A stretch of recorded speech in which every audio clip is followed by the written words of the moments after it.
the report from the California Center for Medicinal Cannabis Research?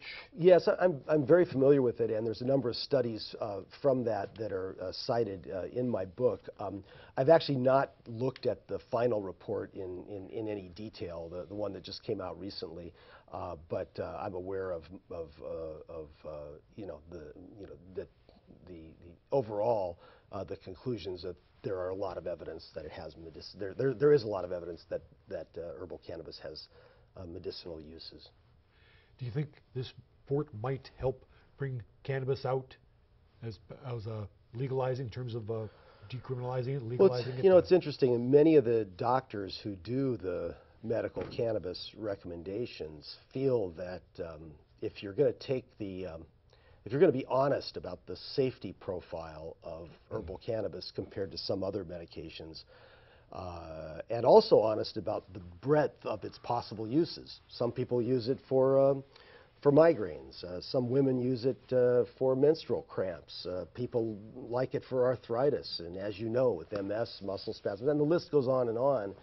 Does that mean it's a panacea for everything? No. Does that mean it's the best medicine for everything? No. But you know, as with aspirin, it's something that has a broad array of uses.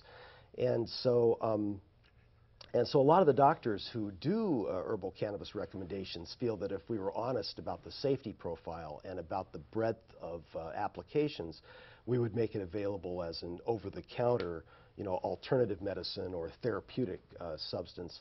And of course, it would be age-restricted because of its mind-altering properties. I mean, depending on how much one uses, it certainly can you know, alter one's state of awareness. No, nobody, you know, argues with that. But that's where, you know, the analogy with alcohol or tobacco might be appropriate, even though we don't think of those certainly as medicinal substances. Nonetheless, they're age-restricted for, you know, reasons related to the fact that we don't want underage folks to have unrestricted access to that. So it certainly is a reason to age-restrict it. But as far as who decides whether it's a useful medicine, many of the doctors doing recommendations would be in favor of allowing the consumer to decide, because that's how many of them got involved in making those recommendations in the first place. Often our patients are our best teachers, and I think a lot of physicians doing these recommendations recognize that. All right, thank you.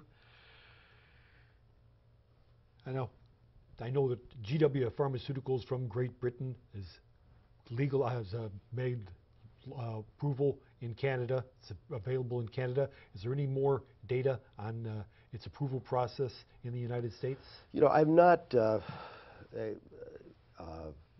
I don't have anything that's extremely current for you. I do know that it has been, that there are research trials that are being done on the East Coast in New York, and maybe other places as well, but attempting to get Sativex, which of course it's a liquid extract. It's a whole plant, whole herbal cannabis liquid extract. It's very sophisticated. It's very highly standardized. It involves mixture of a couple of different strains, and it involves achieving a quantitative ratio of sort of 1-to-1 between THC and CBD, you know, between THC and cannabidiol. And they're doing all kinds of work with that index, looking at different ratios of those two compounds. But again, it's not just taking those two compounds out and combining them. What they're doing is working with an entire, with a natural whole herbal cannabis extract. And they've developed a delivery system that allows it to be sprayed under the tongue, where it can be very rapidly absorbed. Well, as you said, this has been approved in Canada for 5 years for multiple sclerosis. It's been approved for about 3 or 4 for chronic cancer pain that's not responsive to other treatments, and that's the indication that it's being researched for in the United States. I don't know how close it is to approval. I assume it's quite close to approval at this point. I can't give you anything more up to date than that, but I will say this: the fact that we're getting ready to approve a medicine like that, getting ready to approve a whole herbal cannabis extract that's made in Oxford, England, and to approve it by the FDA, raises the interesting question of why we are not able to do those kinds of approvals for similar extracts that may be manufactured in California or other states that have medical marijuana laws. Well, Dr. Fichtner? Yeah. thank you very, very much for discussing your book with us on Normal News. Really enjoyed it. Thank you, Dave. I've enjoyed being here. Fantastic.